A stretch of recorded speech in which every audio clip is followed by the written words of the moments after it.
ஒரு சமயம் அவர் ஆரம்ப காலகட்டத்தில் படப்பிடிப்பின் போது பிரேக் டைம் வந்துருச்சு.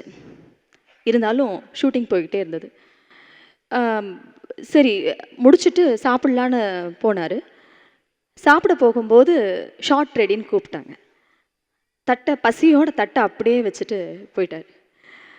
அப்போ தான் அவர் நினச்சார், நான் நாளைக்கு வளர்ந்து வரும்போது யாருக்குமே அந்த பசிங்கிற சுவடே தெரியக்கூடாது. எல்லாரும் ஒரே மாதிரி தான் இருக்கணும், எல்லாரும் ஒரே மாதிரி தான் சாப்பிடணும். கண்டிப்பாக அதுக்கு நான் ஒரு முன் உதாரணமாக இருப்பேன்னு அன்னைக்கு அவர் நினச்சாரு. இருக்கிற வரைக்கும் அவர் அப்படி வாழ்ந்தும் காட்டினார். நாம் எல்லாரும் அந்த வழியை பின்பற்றுவோம். இப்பொழுது திரு பார்த்திபன் அவர்களை அழைக்கிறோம்.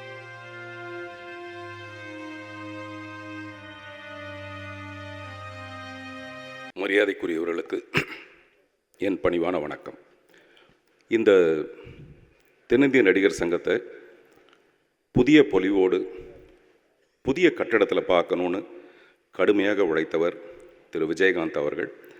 எனவே இந்த தென்னிந்திய நடிகர் சங்கத்தில் ஏதாவது ஒரு வளாகத்திற்கு திரு விஜயகாந்த் அவர்களின் பெயரை வைக்கப் போவதற்கு முன் அறிவிப்பாக இந்த அஞ்சலி கூட்டத்தை நடத்தும் நடிகர் சங்கத்துக்கு என்னுடைய நன்றியும் பாராட்டுக்களும். இங்கே பின்னாடி நினைவேந்தல் கூட்டம்னு போட்டிருக்கு. கூட்டம் என்பது கூட்டப்படுவது, காசு கொடுத்தோ பிரியாணி கொடுத்தோ கூட்டப்படுவது. ஆனால் இந்த கூட்டம் அந்த மாதிரி கூடப்பட்ட ஒரு கூட்டம் இல்லை. இந்த கூட்டம் மட்டும் இல்லை, விஜயகாந்த் சாருடைய இறுதி அஞ்சலிக்கு வந்த அவ்வளவு பெரிய கூட்டமும் கூட்டப்பட்டதல்ல. திரு விஜயகாந்த் அவர்களை தங்களின் மனதில் புதைத்து கொண்ட ஒரு மாபெரும் சபை.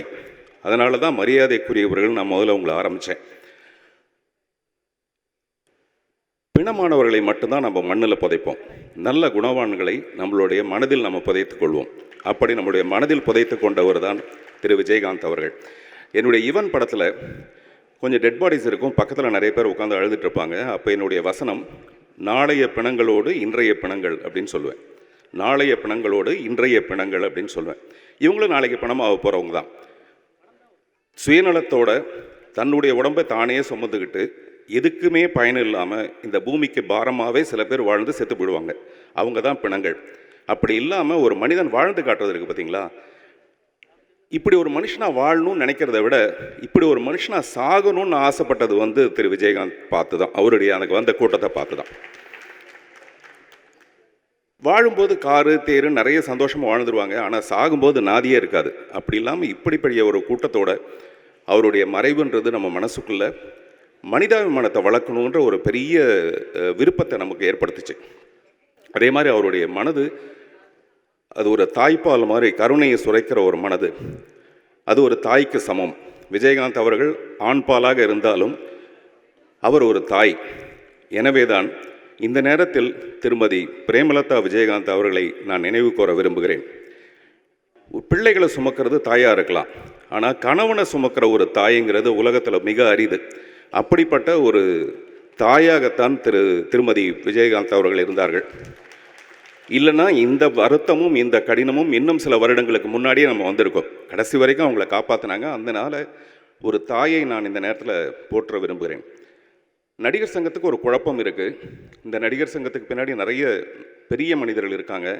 எப்படி அவருடைய பேரை மட்டும் வைக்கிறது அப்படின்னு ஒரு குழப்பம் ஒன்று இருக்குது. அது சரியான குழப்பம். தாஜ்மஹாலை கட்டினது யாராக இருந்தாலும், அதுக்கு பின்னாடி கடுமையாக உழைச்சது யாராக இருந்தாலும், தாஜ்மஹாலை கட்டினது யாருன்னு கேட்டால் நம்ம ஷாஜகான் தான் சொல்லுவோம்.